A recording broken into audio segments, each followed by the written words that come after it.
রাজ্য জুড়ে চলে এসআইআর এর আবহে এসডিও অফিসে ভয়াবহ আগুন। শিলিগুড়ি মহকুমা শাসকের দফতরে অগ্নিকাণ্ড। বুধবার রাত 10:30 নাগাদ শিলিগুড়ি জংশন সংলগ্ন মহকুমা শাসকের দফতরের একটি ঘর থেকে কালো ধোঁয়া বেরোতে দেখেন পথ চলতি মানুষ। খবর দেওয়া হয় দমকলকে।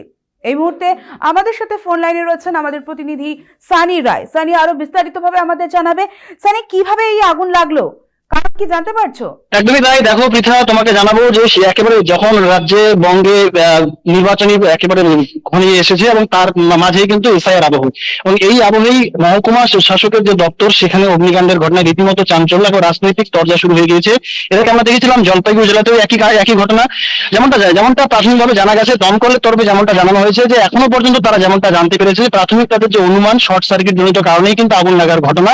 তবে তোমাকে জানাবো, রাত 10:30 নাগাদ যে মহকুমা শাসকের অফিস অর্থাৎ ম্যাজিস্ট্রেট অফিস, সেই অফিসের কালো ধোঁয়া লক্ষ্য করতে পান স্থানীয় এক ব্যক্তি। তারপরে তড়িঘড়ি খবর দেওয়া হয় দমকল বাহিনী এবং পুলিশকে। দমকলের দুটি ইঞ্জিন এসে প্রায় 20 মিনিটের ব্যবধানে কিন্তু আগুন নেভাতে সচেষ্ট হন। তবে দমকলের তরফে জানানো হয়েছিল যে রাতের দিকে মহকুমা যে ম্যাজিস্ট্রেট অফিস, সেই অফিসে তালা ঝোলানো ছিল এবং যার কারণে কিন্তু আগুন নেভাতে তাদেরকে বিপাকে পড়তে হয়েছিল। পরবর্তী সেই তালা ভেঙে তারা আগুন নেভানোর চেষ্টা করে।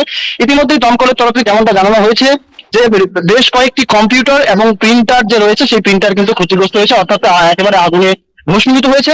ঠিক এখান থেকেই প্রশ্ন উঠছে যে এসআইআর আবহে এবং 26-এ নির্বাচন সামনে, তার আগে ঠিক পরিকল্পিতভাবে এই অগ্নিকাণ্ডের ঘটনা ঘটিয়ে কোনো তথ্য লোপাট করার চেষ্টা হয়েছিল কিনা সেটা যেমন খতিয়ে দেখা হচ্ছে, পাশাপাশি দমকলের তরফে কিন্তু পুরো ঘটনা তদন্ত করা হচ্ছে। এবং এই গোটা বিষয় নিয়ে মহকুমা শাসককে আমরা প্রশ্ন করলে তিনি কিন্তু এ বিষয়ে কোনো রকম মন্তব্য করতে চাননি। কার্যত তার এই নিশ্চুপ থাকা একেবারে হাতিয়ার করে নিয়েছে বঙ্গ বিজেপি।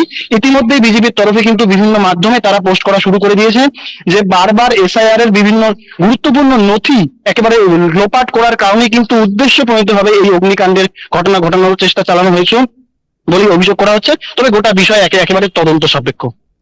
ধন্যবাদ সানি, আমাদের সঙ্গে থাকার জন্য। আমরা যেমনটা জানতে পারছি যে খবর পাওয়া মাত্রই ঘটনাস্থলে পৌঁছায় দমকলের দুটি ইঞ্জিন। কিছুক্ষণের প্রচেষ্টায় আগুন আয়ত্তে আসে। তবে এই অগ্নিকাণ্ডের দরুন ঘটে যাওয়া ক্ষয়ক্ষতির পরিমাণ জানা যায়নি। কিভাবে এই অগ্নিকাণ্ডের ঘটনা ঘটেছে তা খতিয়ে দেখছে দমকল বিভাগ।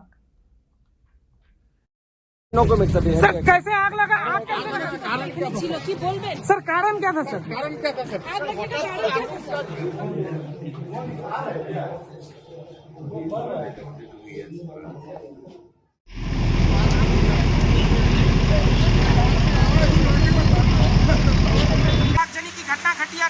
প্রাথমিক অনুমান এটা তদন্তের বিষয়, এটা তদন্ত করার পরই বলা মানে যায়। এই ইলেকট্রনিক ডিফল্ট ব্যাপারটা কি? না বললাম তো তদন্তের বিষয়, তদন্ত করার পরে পুরোপুরি আমরা সেটা দেখতে হবে। কয়েকটা ফার্নিচার, টেবিল চেয়ার পড়ে গেছে, তিনটে করে, আর হ্যাঁ কিছু ইলেকট্রনিক ডিভাইস পড়ে গেছে।